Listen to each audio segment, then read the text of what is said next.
Good morning, good afternoon, and good evening. Happy Monday, the 8th of September. Kiyotaka, we've got some 380 Bitcoin coming in around 110.8. This also happens to be the node, the volume node coming in around 110.9, just underneath the weekly open at 111. So interesting to see if we can hold that stuff going into the rest of the week. It's going to be an interesting week this week. In terms of long to short ratio, yeah, steady downtrend. We would like to see this continue and less longs in the market. And we would like to see shorts coming up. But as of right now, there are still more longs in the market, as you can see on CoinGlass as well. We're about 60%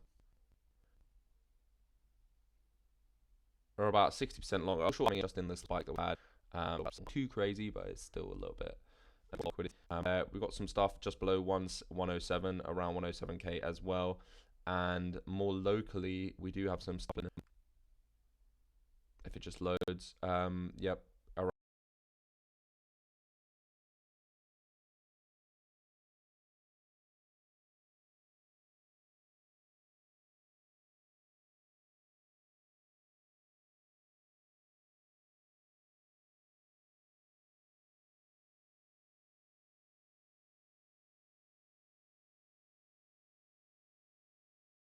around 109, 108, 7-ish in that area. So lots of liquidity we've been building up over the last few weeks, and it's generally looking quite good.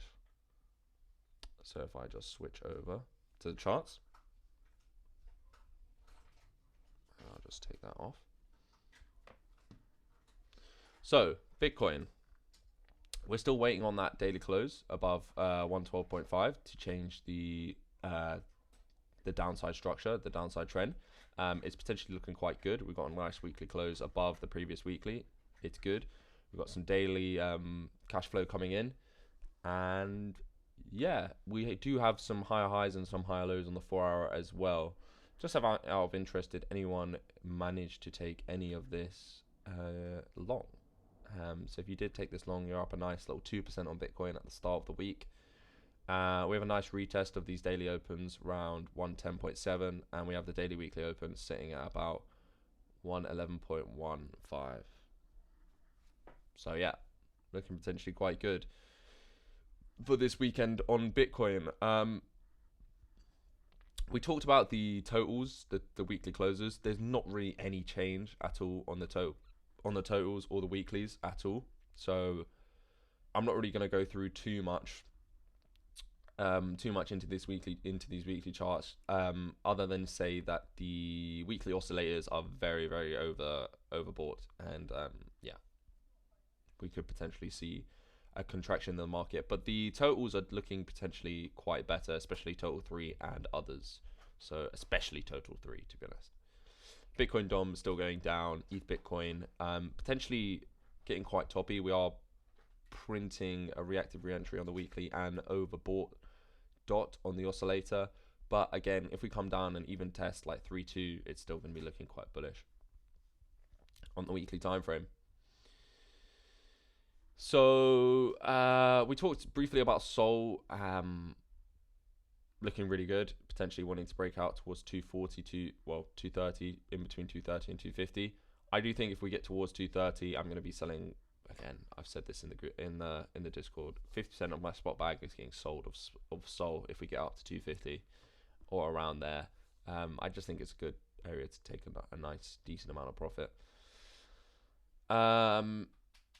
In terms of this week, we've got a lot of data coming out. We've got non-farm payrolls, we've got CPI, we've got interest rate decision. We've got a whole lot of data coming in Tuesday, Wednesday, Thursday, with the most important ones coming in on Thursday. So there's going to be, expect a lot of volatility this week. I am going to have some stink bids set on some of these altcoins just in case we get a really sharp, fast dump and it wicks. So yeah, I'm going to have some bids lower down just in case we get some very volatile price action. So I'm going to try and get filled on some low longs to go potentially higher. But Sol is looking to break out of this daily high that we did on Thursday, 28th of August. We're right up against resistance right now. If we start breaking this, we're going to see a breakout towards 230 and maybe even 240, 250. But yeah, it's looking really good on Sol. Didn't manage to get any of the orders filled in between 192 and 189, unfortunately, but yeah, it's looking good.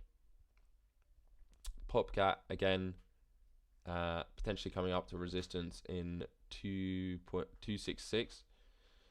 I've still got my orders set. I've still got my orders set below 225 in case of any wicks down in here, and I'm gonna keep that intact. Doge, this chart that I've been talking about, the daily and the weekly charts, finally starting to move off support. I do think I can see this at 3.2 quite soon. Also on the daily time frame, we're going to come up and hit resistance around 2.7. If this continues, there's definitely some potential longs that you could do around 2.15 and 2.1. Not financial advice, as of course. Fartcoin trade, yes, I did get stopped out on this little wick down. I had my stop. I had my stop in profit. And yeah, we're currently up hitting resistance. If we can just come down and just hold this structure, it's going to potentially look like it wants to curve up into the yearly open. So yeah, that's looking quite good as well. Hype, this is the best one.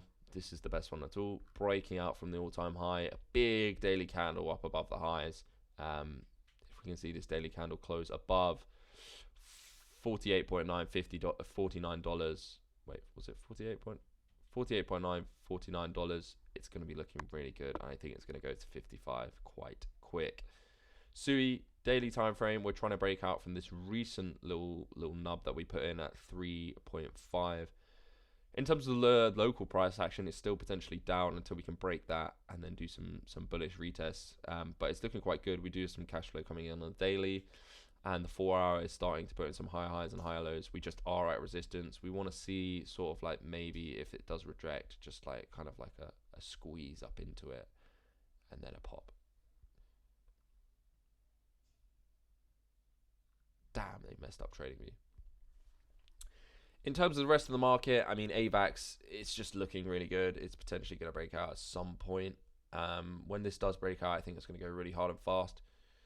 Litecoin, there was a nice trade on this last week from Stuba. If anyone caught that 886, then happy days to you. Render, also quite similar. I was talking about Render on the daily time frame in between 3.3 and 3.15, and we kind of perfectly wicked into that. We're currently right now on the EMA combination with some cash flow coming in on the oscillator. It's looking potentially quite good if we can get a higher high from this daily candle and then change the trend. But yeah, it's going to be a volatile week. I'm potentially going to try and catch some longs lower down, but I would like to see some of these 4 hour and these daily highs taken out for more confidence in some of these trades. In general, for this market update, there's no specific trades or new setups that I have thought about.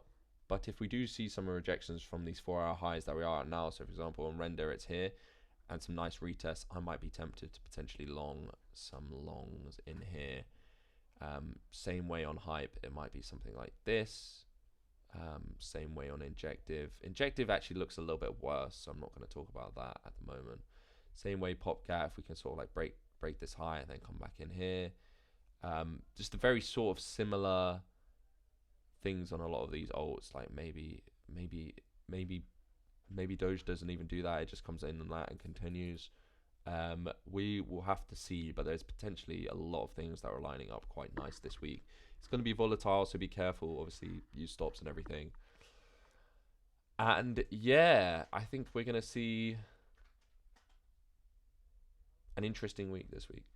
But yes, if we get a daily close on Bitcoin above 112, it's going to unlock all the things up to 119, 120, where I potentially do think we are going to see big rejections.